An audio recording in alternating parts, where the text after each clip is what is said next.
Welcome to Nia's Perspectives. First, I want to say it doesn't cost you a thing. Make sure you hit that like and subscribe button down at the bottom. When you hit like and subscribe, it helps me. It helps me keep bringing more content. It shows YouTube that you're interested in what I'm talking about. So please don't just watch it. Hit like and subscribe. So today, this is episode 4 of the My Life with Money series. We have another good friend of mine here to tell us about his journey with money. You want to go ahead and introduce yourself? Hello, my name is Antonio Delk. I am currently living in Medellin, Colombia.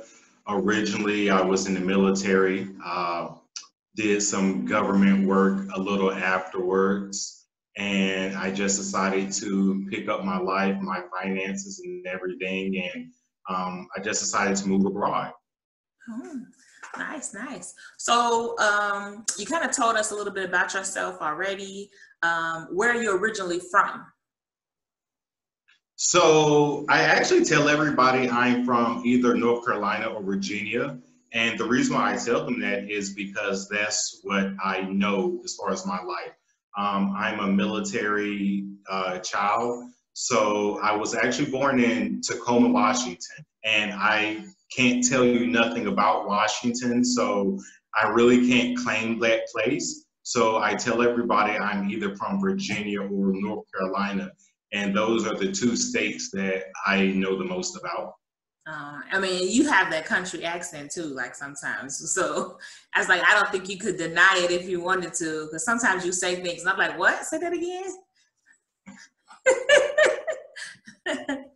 So what about your hobbies? You got hobbies, interests, like what are your hobbies? What are you into? So it's funny that you actually just asked me that. Here, since I've been in Colombia, I've actually picked up some new hobbies, which include bike riding. Recently went out during the coronavirus epidemic and picked up some coloring pencils, a coloring book, and some art supplies. And really, I've gotten into that right there just to keep my mind occupied and keep me busy. Before the virus and during now, while I'm in my house, I believe in fitness because once you start letting your mental state of mind go, as well as your spiritual and your body go, other aspects of your life start to go downhill as well, including finances and health. I can definitely agree with that. Definitely. Mental and financial are definitely connected because when you're broke, you're stressed. You're right. So do you still have a 9-to-5 or run a business?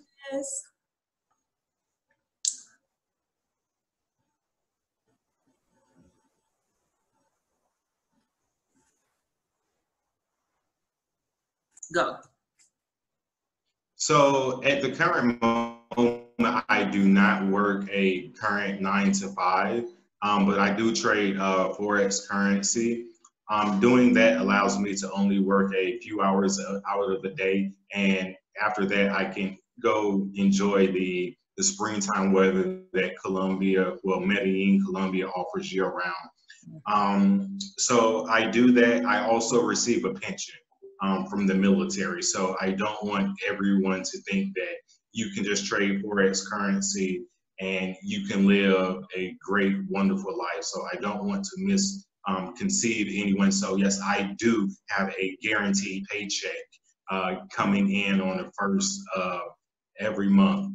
Additionally, I do different types of freelance work. I consult for some businesses that I used to work with back in the past. I've been known to house sit. I've been known to walk somebody's dog if I needed to earn an additional $5. Right, hustle. Yeah, if you want me to now, I can actually elaborate on different ways I earned money when I was in the United States. And I would save that money that would help me when I came back to these countries. Oh, sure. Yes, definitely. Share. So when I'm in the United States, I'm visiting my mother for, 1 month, 2 months, 3 months, or 6 months. what I do, I just go out, I get a part-time job. I think the last part-time job that I had was at Dick's Sporting Goods. I It was remember only that. paying like maybe $9, $10 an hour, but I would save that money. And when I came here, let's say if I made $1,000 a month, here in Medellin, Colombia, if you're a foreigner, earning $1,000 a month is fantastic and amazing here. So I would do that. Whenever I had a friend who needed assistance moving, I would say, hey man, besides buying me pizza, pay me, $40. That $40 that I helped them move for maybe an hour or 2 hours is actually enough food, actually enough money to buy me food for a week here. So I would do that. Doing little side jobs just as far as like doing Ubers, or if a friend needed me to pick them up from the airport, or just random favors, I would work in the United States, put that money into a separate account, and then spend it in cheaper, more. Let me elaborate. I don't want to say cheaper, more affordable country, because I don't want to disrespect the people who live in a third world country who struggle. So what I want to say is, if you're from Europe, New Zealand, or the United States, and your currency is stronger, and you're able to come here to these countries and live the economic dream, then yes, I am able to do a little more than the native people in this country, because our currencies are stronger. Mm-hmm. Definitely makes sense. But yes, that's how you got to do it. I mean, if you're trying to reach a certain goal, you put the hustle in. Nothing wrong with it. No wrong. You're right. You're right. Got to. We do it for trips all the time. They be like, hey, can't turn on the heat this winter. That carnival costume don't pay for itself. I know that. Yeah, that carnival outfit, it really doesn't pay for itself. Yeah, that's a good 100 by itself. So yeah. Man, your costume is cheaper. Yeah, that's because I don't need to be frontline, and I don't need all those feathers. I don't do frontline. I'm there. Look, I'm there for the experience, and maybe 1 or 2 photos and stuff like that. But you always I don't need $1,000. You always get picked in the paparazzi photo. Hey, that's because I bring that energy. That's why. But you know what? The one with you jumping in the air, that is golden. That was like the best photo I ever got. That's the best. You need to make now, that. Because we're on your YouTube channel, I'm not going to mention how they had me in the video last year. But that's like one of those videos you're like, you know what? You just don't show nobody this video, because they're going to say, Antonio, what were you doing at Carnival last year? And it's like. Right. I was in the video last year too. Remember? Yeah. I was in the video last year too. On Monday. Okay, yeah, I think I made the video on Tuesday of last year. Actually, I've always made it on Tuesdays. I've never made a Monday video. Oh, okay. I need to turn it up a notch then. I'm too boring. But yeah, so explain your education. Like, did you receive a lot of education about money, teaching you how to manage money or personal finance? So you want me to be honest with you? I never really received it from my mother, or my family. It's been something as far as once I got older, I had to meet other people who were willing to teach me, maybe like tidbits of information. No one actually taught me how to use a debit card, or about investing, or the importance of how to use a credit card responsibly. When I was around, like, let's say 22 years old, you just say, hey, if you want to buy something, you don't have the money, it's apply for a credit card and purchase it. After 6 months, you realize that you ran up a balance of $10,000. And so if anybody taught me the importance of money, I can say my 20s taught me the importance of money, because now in your 30s, you're paying off a lot of the stuff that you really couldn't afford in your 20s. So time and experience has also taught me And as I got older and I surrounded myself with different mentors, different influences in my life, people who told me to actually pick up books like a Jim Rohn or the book like Think and Grow Rich or The Richest Man in Babylon.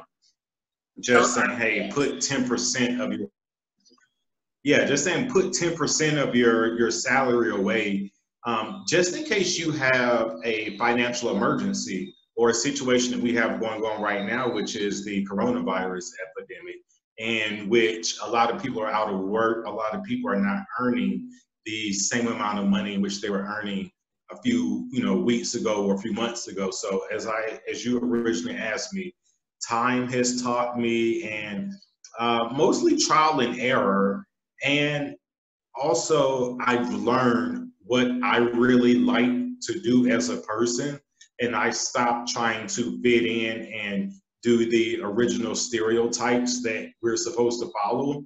And I started to understand my person, and I started to understand the difference between a necessity and a want. That's gonna take. I didn't know you was gonna take us to church today. Hey, look, when you ask the difference between a necessity and a want, it's when you have like carnival and vacations, it's like, okay, is it a necessity or is it a want? Like that's the category that I'm still trying to like deal with at the moment, because it's like I need to go to carnival, I want to go to carnival, or I need to go to Thailand, I want to go to Thailand. So that's a category that I'm still struggling with right now at the moment. We all are. I think COVID helped put a lot of that in perspective. Yeah, it did. COVID helped put like, yeah, you're not going this year. I'm going to help you decide. You're not going get that deposit money back. Exactly. Oh my goodness. What do you think? Like, so what do you think is the point that you decided, like, oh, I had to clean all this up, or, this is, I can't keep going on like this. I got to stop with the spending and running up the credit cards. Well, I want to say it's the stress. It's the stress of, let's say this isn't even an example. When you're like $20,000 in debt, you have a car note as well as you have a credit card payment, and it equals maybe like 20,000 in debt.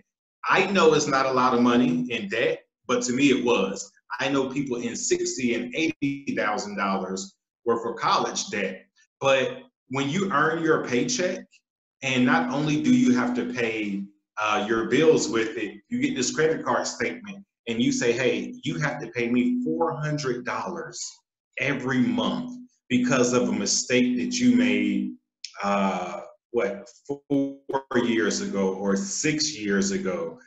I just said, you know what can I do to allow me now to have a better life and not continuously have to pay for things that I did years ago? So that's when a light bulb clicked in my head and said, hey, pay for as much stuff in cash as possible. If you do use your credit card now, use it, and as soon as you get home, make that payment. Because I would find myself, I would actually start to look at my credit card bills, and I would see that I may have spent a certain amount, but the interest that I had to pay every month, my interest was like $100 a month. Exactly. I tell people. So it's like I didn't.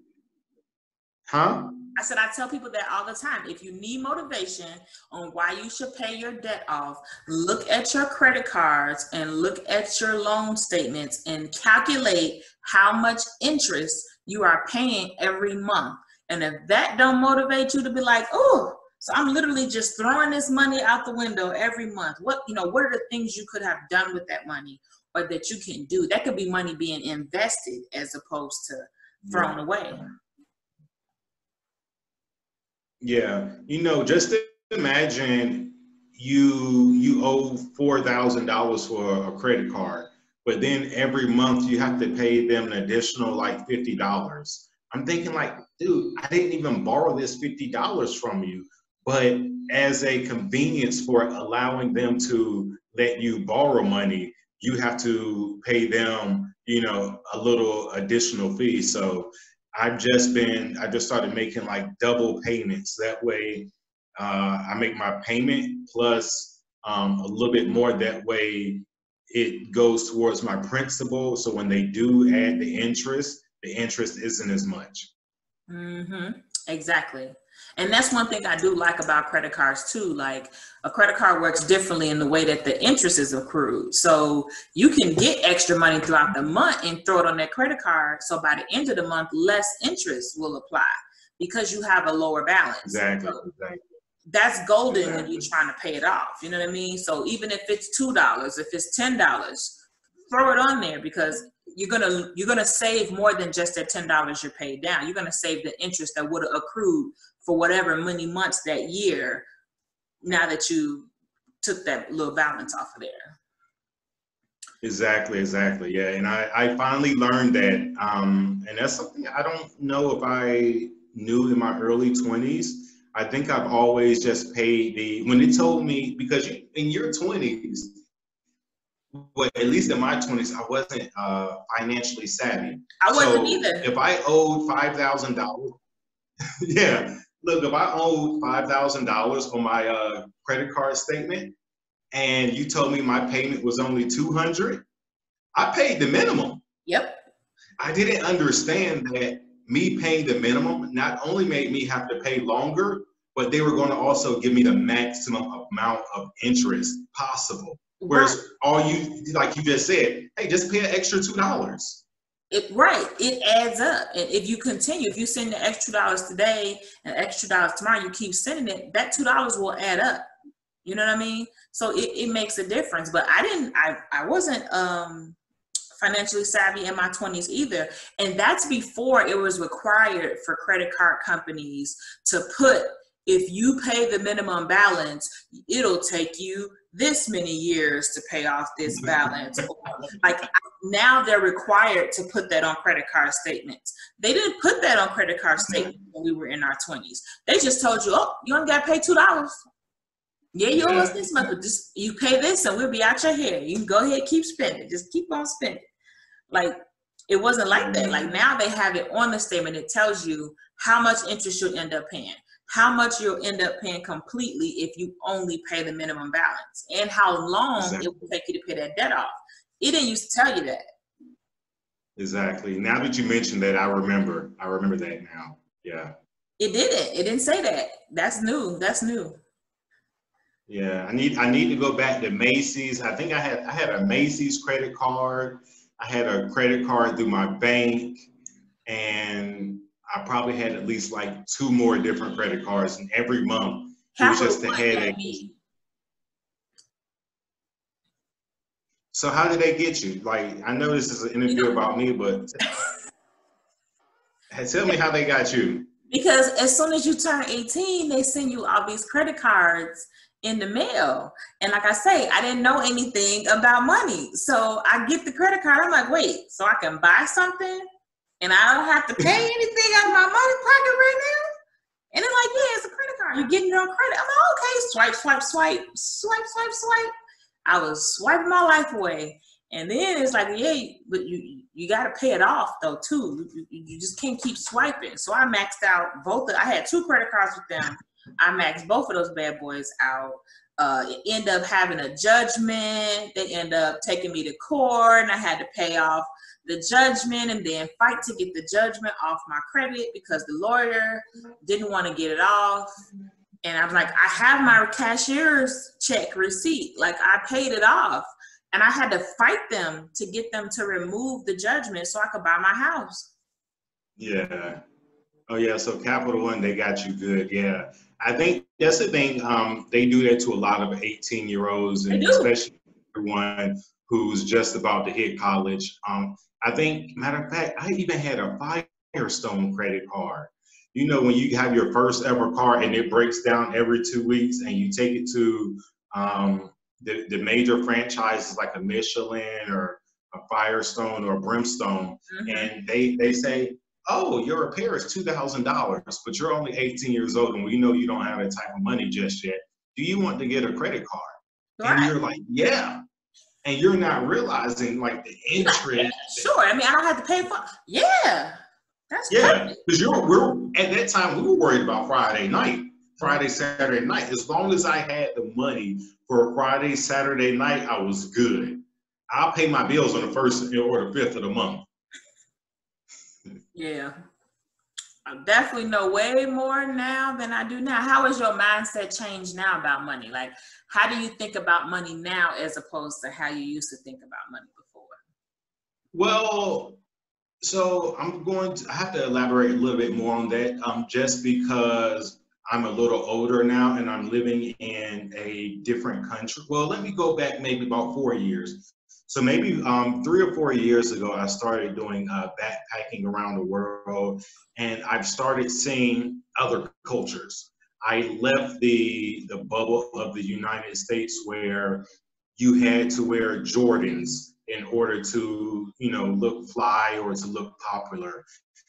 It was no longer about wearing $60 or $70 shirts to impress people.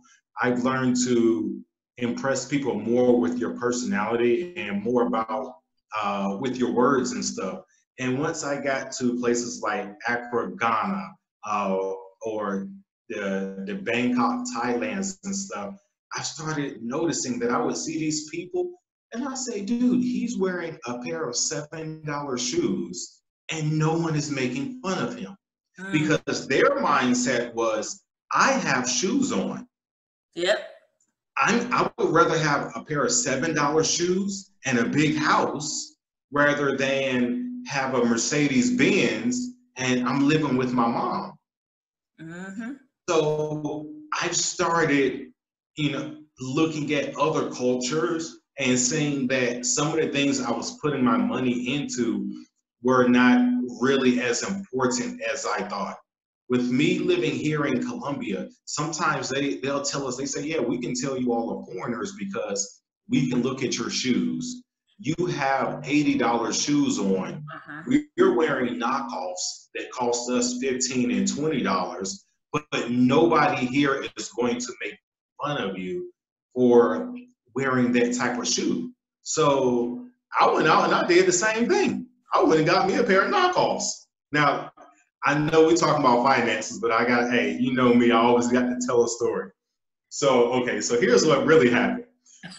I bought a pair of shoes to go with my carnival outfit. They were a pair of, hold on, can you give me a second? I got to go show you the people. Go get it.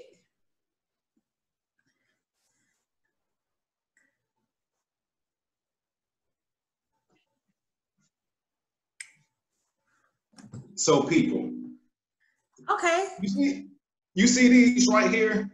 These are, I don't even know, they Nikes, okay? But they're knockoff Nikes. I know everybody's gonna be like, bro, what's up with your Nike sign? But but here in Colombia, nobody cares because they're looking at me and the first thing they say is, he has a blue passport. We know that they have money. Mm-hmm. They don't have to show it. Mm-hmm. Everybody in Colombia wears these right here because it's economical for them. A lot of people here, they're not even earning, $400, $500, $600 a month. They're not going to use all their money and buy a pair of $600 pair of shoes. So I went to the store. I was like, yo, I need to look fresh for Carnival. But then I was like, yo, why am I about to spend $100 on a pair of shoes for Carnival Tuesday? You get them all messed up. Yeah, just to get them all messed up. Because you don't look for Carnival Tuesday, you don't break that shoe in, nothing. Hey, that's a matter of fact, when you show up to Trinidad, you taking the Nike box, the Adidas box, everything. It still has the new shoe scent to it. So I'm up here like, yo, I need to find a pair of shoes. So I go around, I see these shoes right here. I'm like, cool, I'm gonna wear them. But in the back of my mind, I'm like, yo, these things are knockoffs. I don't know the reliability of them because I'm used to wearing, you know, legit $100 Nikes and stuff. So in the back of my mind, I was like, yo, don't jump too hard, don't pump too hard, don't Really? get too excited, Really? because I don't Don't jump know. too hard. I don't look, listen, How is that possible at Carnival? because I don't know the quality of the soles. I don't know the quality of the soles. See, everybody else there, they had on Nikes and stuff. They knew the quality of their stitching. I don't. You see this Nike sign right here? Look, I think the Nike sign is about to peel off. I don't even know if your people can see it. So I didn't want to be there, and then my Nike sign falls off, and then after that, somebody picks up a Nike sign off the ground, and they're like, bro, here go your Nike sign. Because now I'm embarrassed, because I don't know. Look, I'm sliding over like, I don't know him. I don't know him. Because you know the Carnival pants for men barely have pockets. So I'm like, yo, now I got to fit the Nike sign and my cell phone in my pocket. And you got thousands of people around you. Everybody like, bro, why your Nike sign just fell off? You know you ain't about that shoe at Foot Locker. Right. So, but no. Off the floor, off the ground, off the road. Yeah. But no, seriously, once I started traveling, I started noticing that I didn't need a lot of these things. When I backpacked, I bought like let's say $100 backpack to accompany me around the world. And in that backpack, I only had 3 pairs of shoes. I had a pair of like running and everyday shoes. I had a pair of shoes that doubled as my shoes for the beach, as well as like taking showers in, because I was staying in hostels. And I had another pair of tennis shoes that were like more just in case I wanted to go out to like a dinner. I only had like I think 2 pairs of jeans, a pair of swim shorts, and like another pair of shorts, and you know, maybe like 7 shirts. So I went for like 8, 9, 10 months backpacking around the world with everything on my back. And that's when I realized, I said, you know what? When I'm in the United States, I have to have a closet that is filled with 60 or 70 shirts to make me feel good. But in reality and actuality, I felt even better when I had my whole life with me on my back. You know, I only needed my cell phone charger, a book, you know, a Kindle, all this right here. And even once I got here to Colombia, I said, okay, I got an unfurnished apartment. Let me just buy the bare minimum. I'm not from here. I don't know how long I'm going to live here. Buy a bed, buy a couch, a kitchen table, a clothes rack, because they don't have dryers here. So they don't. No, we don't have dry. Well, they do have dryers, but they use a lot of energy, and they cost a lot. Yeah, it's a luxury. So do you like hang your clothes out? And because I know in Belize, they have like clotheslines, like old school, and when you wash your clothes, you hang them up on a line, and the sun dries it. Yeah, so I actually got my clothesline right here. I would show you it, but then my cleaning lady, she'll look at me to be like, bro, you washed those clothes 2 weeks ago. Why are they still sitting there? And you know, I got to tell another story. So I took some of my culture from the dryer in the US. You know how you dry your clothes and you just leave them in there for a whole week? I do the same thing with my clothes drying rack right here. I'm like, hey, you know what? Whenever I need it, I take it off the rack. That's that bachelor lifestyle. Yeah, it is. That's that bachelor lifestyle. But no, I went to a secondhand store and I bought like a refrigerator, and I just bought like the bare minimum stuff that I needed. Mm-hmm. I have like 4 plates, like 4 forks, 4 spoons.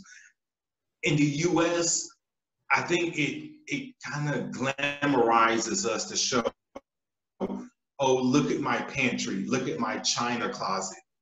Do I really need all of that? I think when I'm looking at that actually gives me an idea that maybe I might do a video about that, because I think it's society that makes you think that way, because I feel like I did the same thing. The first time I traveled for 2 weeks in another country, living in a village in Belize, and I realized, like, okay, I just lived here for 2 weeks. I didn't have this, and this. I didn't miss it. I didn't think about it. I live. I'm just fine. I'm actually happier. And that's what made me start getting more like a minimalist lifestyle and wanting to travel more as opposed to buying things. And like, even when it comes to like decorating my, my place, I feel like other people's place, of course, is decorated way more than mine, but I would rather spend it on experiences and going and seeing this place and seeing that and investing in it, instead of having, like, I have the things, I have the couch. It may not be the big expensive couch, but I have the couch, I have this, I have the things that I need.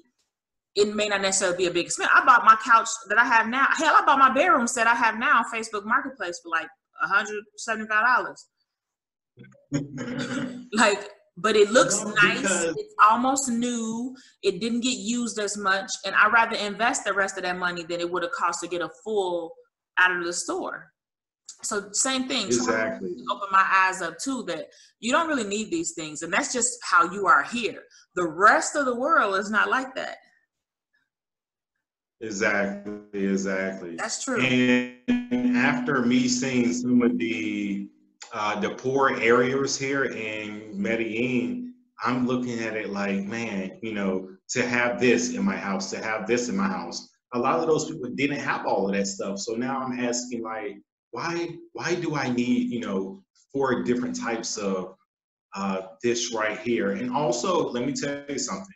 Here, a lot of people don't have ovens and stuff in their house. They say it's so cheap here that if you want to buy bread or buy like a chicken or something, you just go to the store. You don't need an oven. Because my apartment actually didn't even come with the oven. I bought a toaster oven just because I like to cook. So that right there, and I think I wrote on one of you made a video a couple of weeks ago about unplugging stuff. Hey, you best believe as soon as I'm done washing some stuff, I'm unplugging everything out the wall. I'm trying to save every little bit of electricity. As long as it's plugged up, it's using electricity. And especially if you're going to be gone, like when we're traveling, you're gone for 2 weeks. Who is it plugged up for? Like, it's just running money for no reason. Exactly. So how long have you been trading Forex? Like seriously, maybe like a year and a half, 2 years, maybe. Let's say a year and a half. The other like year and a half before then, I was just like playing around with it, not really earning like a lot of money.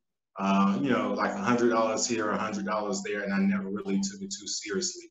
But it is something that I want to take more seriously, just to give me something to do during the early morning hours. Because I'm not sure if you know, but as an expat, you do get bored because you have more free time than most of your local friends. They're sitting at work for 8, 9, 10 hours a day. And here you are saying, hey, I worked for 10 minutes today. Let me go out and enjoy the city. And it's like being in Catholic school. When you off school, all your friends still at school. And then when, so you're bored because it's like, well, everybody else at school, I might as well be at school too. Exactly. So just doing that, just to perfect it. And I actually wanted to get more into finances just to understand how money moves around the world, and to be able to go back and to at least teach some of my friends about earning additional incomes, especially because this coronavirus has hit us. A lot of people need to be able to earn money from home or to have a second source of income that they can more or less control, rather than going to work and having to rely on somebody else. Now, with me saying that, I'm not trying to tell you, oh, having a job is this or not having a job is that, because I don't want to disrespect the nurses. Because trust me, if I get sick, I need my homies who nurses. I need them to take care of me. I need my friends who are school teachers to, you know, educate our children and stuff like that. So I don't want to make it seem like, oh, if you don't have a business, you're not living your life. What I'm saying is, if you want to have an additional income, or just do what you're passionate about. And my thing is, I want to be able to live in different countries and cultures and do additional things. And me working online can help keep me stimulated, because one thing I've learned during this pandemic is, as a foreigner and as an expat, you will spend a lot of your time by yourself. Mm-hmm. So that's when you have to get in there and you have to learn new hobby. Matter of fact, I forgot to tell you, you know, one of my hobbies is actually scuba diving. I think I picked that up maybe 2 years ago, just randomly. I went to Indonesia and I saw they offered it and I was like, man, let me try it. So that's something that I never did in the United States, but once I got abroad, my mind started to open, and it was no longer in this little bubble anymore. So I just started doing different things that I never saw myself doing, but I always wanted to do. Mm-hmm. And I actually enjoy doing it now. So I've actually got I'll finish. No, I was going to say it makes sense too. Like, not only just because, like, okay, for one, you want to get additional incomes because everybody has their dreams and aspirations of what they want to do in life. And everybody like you say, you want to have more time to do things that you want to do, not be like held captive at a job and things like that. But also, you know, you want to get an additional income in addition to the job so that you can better prepare yourself, because unfortunately, especially if you plan on staying in the US, this economy is not really set up like it was back in the day where you could just save money in a savings account. Oh, let me just contribute to my 401k and then that'll be good and that'll be enough for me to retire on. That's not the world we're in right now. It's not going to be enough for you to retire on if that's all you're doing. The savings accounts give barely any interest. The interest that they give doesn't even compete with inflation. So technically you're actually losing money and going backwards. So you need to have those additional incomes. And like you say, the first place to look is the things that you're already passionate about. So, you know, if you have these dreams and things like that, like, you know, don't wait for it. Start working towards doing it. Look at what you're passionate about and see how you can monetize it. That's definitely a good point. Mm-hmm. Yeah. Okay. Did you want to share like any of your, like, I know that you don't like have a business that you're marketing to share, but if you wanted to share your social media, if anybody wanted to get in contact with you, you're welcome to, or you don't have to. It's up to you. So if anyone wants to reach out to me directly, you can email me at Antonio_Delk, and that is DELK at yahoo.com. I can be reached on Facebook at Antonio Delk, and I think my Instagram is the same thing, Antonio Delk. You know, I'm not really creative in that, but hey, you just need to send me an instant message, because if you post on my wall, that thing might not get answered. I'm gonna be honest with you. And that's one thing I had to stop being on Facebook so much. I put an alarm up there. I can only use Facebook for like 30 minutes a day now. Oh, so why? It's distracting? It's just distracting, and there's like a lot of like negativity and stuff like that. See, and I tell people, I have no problem deleting, blocking everybody I need to from my timeline, because I learn a lot from Facebook groups. My Facebook groups, I have a group for everything I'm trying to learn. So I'm not going to let somebody else mess up my gold mine. So what I normally do is I don't care. And I dare them to text me and ask me why they're not my friend no more. I dare them to. Nobody has to delete you tonight then. I'm about to delete you tonight. Delete me then. I don't care. Just know that once you delete me, I don't accept you back. People who delete me, keep that same energy. Don't come back trying to ask me to be your friend again. Keep the same energy. So long as you understand that, because I keep my same energy. Once I delete you, I mean it. But I will hide you from my timeline. If you post a negativity, I will hide it. I will. Yeah. Because Yeah. I have too much that I learn and I get from Facebook to allow somebody else. Exactly. I do. I learn a lot from Facebook. I swear. Like I'm telling you, I just learned a lot from Facebook. I do. I really do. Exactly. So thank you so much. But can I say one last thing about living abroad and how it's benefiting me? And I'm gonna keep it short. Absolutely. So now that I'm living abroad, I'm just, because I know that's gonna be a lot of people's questions, I'm sure. what I'm actually spending my money on. So like I said earlier, I don't want to say it's cheap. I don't want to say that it is it's more or less expensive for natives. But if you if you are someone from the US or someone with a stronger currency, you can live in, the Colombias, the Mexico, the Indonesia, and the Thailand, and it's going to be very affordable for you. And I'm just going to give you a breakdown of just some of the numbers as far as prices here. I have a 2-bedroom apartment. My apartment, depending on the dollar, my apartment at the lowest point, it was $270 a month. At the most it was $320. So that's my rent. I pay my rent once every 3 months. So we're looking at less than $1,000 every 3 months. So that's what I'm not sure. Let's say $1,000 a year that I'm paying in rent, or no less, or no more than like $1,200 a year that I'm paying in rent. My internet bill is maybe, I think, like $25 a month. My Nice.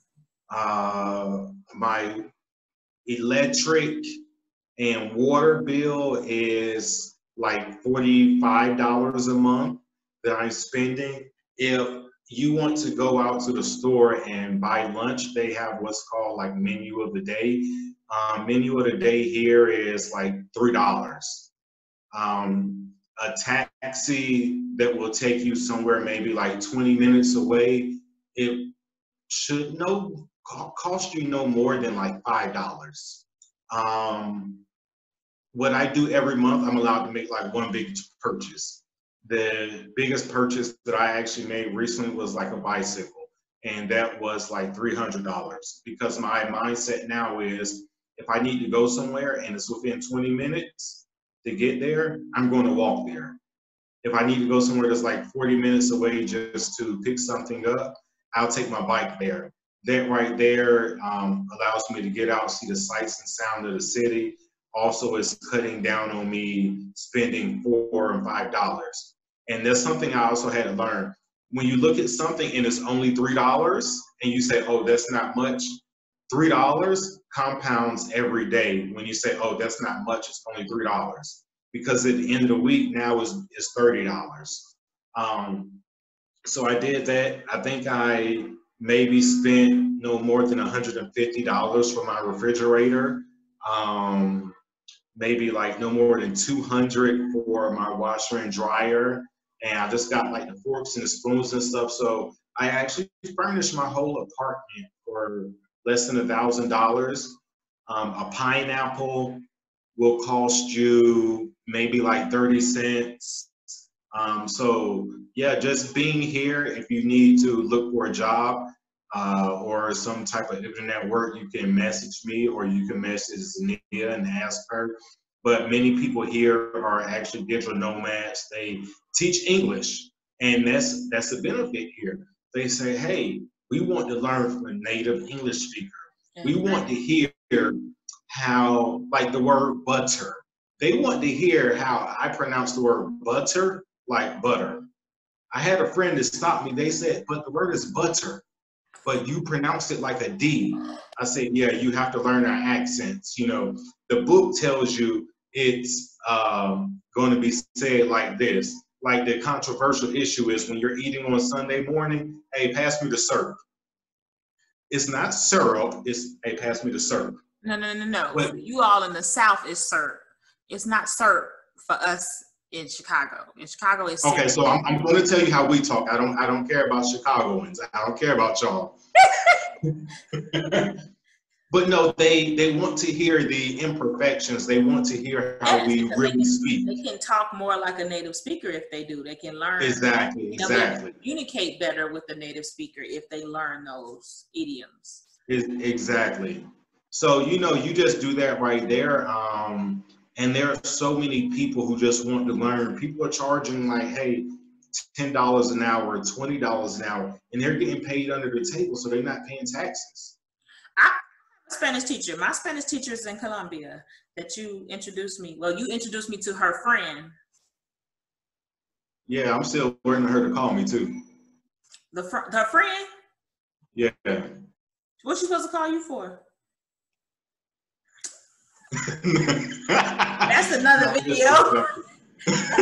We talking about money. We talking about money. No, but hey, thank you for the amazing interview, and I look forward to hearing more from your channel and just seeing the progress of it. I'm very happy for you that you're actually doing something that you're passionate about. Hey, continue doing what you're doing, keep empowering and teaching people about finances and, living their best life. And hopefully over the next 2 years, a lot of people can get out of their financial problems and, do what they want to do with all of their money rather than continuously paying off bills every month. And that's what it's about. Like, it's not about the money. Money is just the tool that you're using, but it's not about the money. It's about the power and the freedom of being able to do the things that you want to do. Life is short. So why spend the time you're here only working to pay bills? You're not, spend more time doing the things that you want to do and that you're passionate about. And that's really what it boils down to. So yes, thank you. I do. I hope it goes better too. So signing out. Thank you for tuning in to another episode of My Life with Money. Say bye to Antonio in Colombia. We wish we were there. Chao, cuida. Nos vamos.